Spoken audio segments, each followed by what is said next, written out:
राष्ट्रीय जांच agency Bhopal jail से सिमी के 8 आतंकवादियों के फरार होने की घटना की करेगी जांच। पुलिस का दावा, 8 दुर्दांत आतंकियों पर 2 पुलिस कर्मियों की हत्या और बम धमाके करने का था आरोप।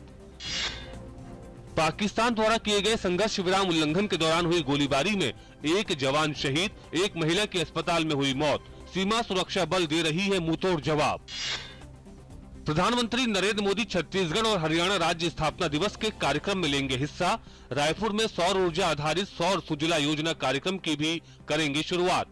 ये योजना उन इलाकों के किसानों के लिए होगी जहां परंपरागत तरीके से बिजली नहीं पहुंच पाई है। प्रधानमंत्री ने लोकतंत्र के वाद विवाद, संवाद और चर्चा की महत्ता पर दिया जोर।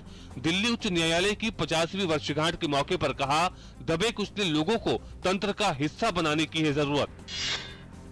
प्रधानमंत्री नरेंद्र मोदी ने लोगों का आह्वान किया कि वो विघटनकारी शक्तियों से सावधान रहें और भारत को शक्तिशाली और मजबूत देश बनाएं। नई दिल्ली में सरदार वल्लभ भाई पटेल जयंती के अवसर पर आयोजित सभा में पीएम मोदी ने लोगों से कहा कि वो समाज को बांटने की कोशिश करने वाले तत्वों से सतर्क रहें।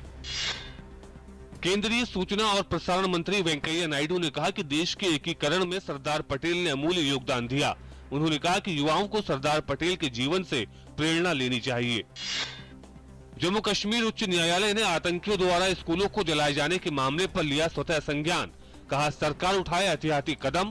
पाक समर्थित आतंकियों ने 3 महीनों में 25 से ज्यादा विद्यालयों में लगाई आग। देश भर में 1 सप्ताह तक चलने वाले सतर्कता जागरूकता सप्ताह की शुरुआत हुई। इस मौके पर केंद्रीय सतर्कता आयुक्त केवी चौधरी ने कहा कि हमारा उद्देश्य देश से भ्रष्टाचार को खत्म करना है और ये तभी संभव होगा जब ज्यादा से ज्यादा लोग इसके खिलाफ खड़े हों। पहले से प्रदूषण की मार झेल रही दिल्ली में दीपावली के बाद हालात बद से बदतर हो गए हैं। सोमवार को दिल्ली के वायु प्रदूषण ने 3 साल का रिकॉर्ड तोड़ दिया। शहर के कई हिस्सों में PM10 की मात्रा 1000 माइक्रोग्राम को पार कर गई। कुछ जगहों पर शून्य दृश्यता भी रिकॉर्ड की गई। दिल्ली के पूसा कृषि अनुसंधान केंद्र में अरहर की एक नई फसल पूसा अरहर 16 विकसित की गई है, जो मात्र 120 दिनों में पककर तैयार हो गई। वित्त मंत्री अरुण जेटली और कृषि मंत्री राधा मोहन सिंह ने पूसा परिसर में अरहर की नई किस्म का अवलोकन किया।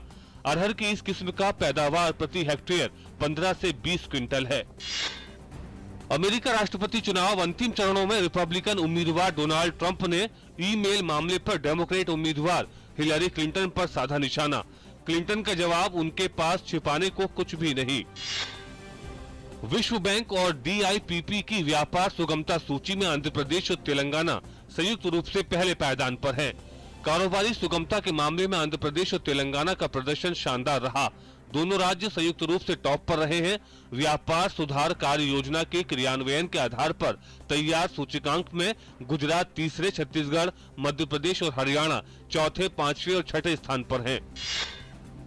पाकिस्तान के पंजाब प्रांत में 2 सशस्त्र लोगों ने एक स्कूल में दाखिल होने की कोशिश की और इस दौरान गोलीबारी करके स्कूल के एक गार्ड को घायल कर दिया। हालांकि सुरक्षा कर्मियों ने इन लोगों की कोशिशों को विफल कर दिया।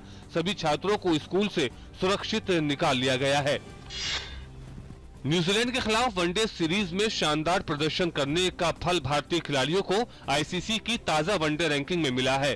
सीरीज में सबसे अधिक रन बनाने वाले विराट कोहली बल्लेबाजी रैंकिंग में दूसरे स्थान पर बने हुए हैं।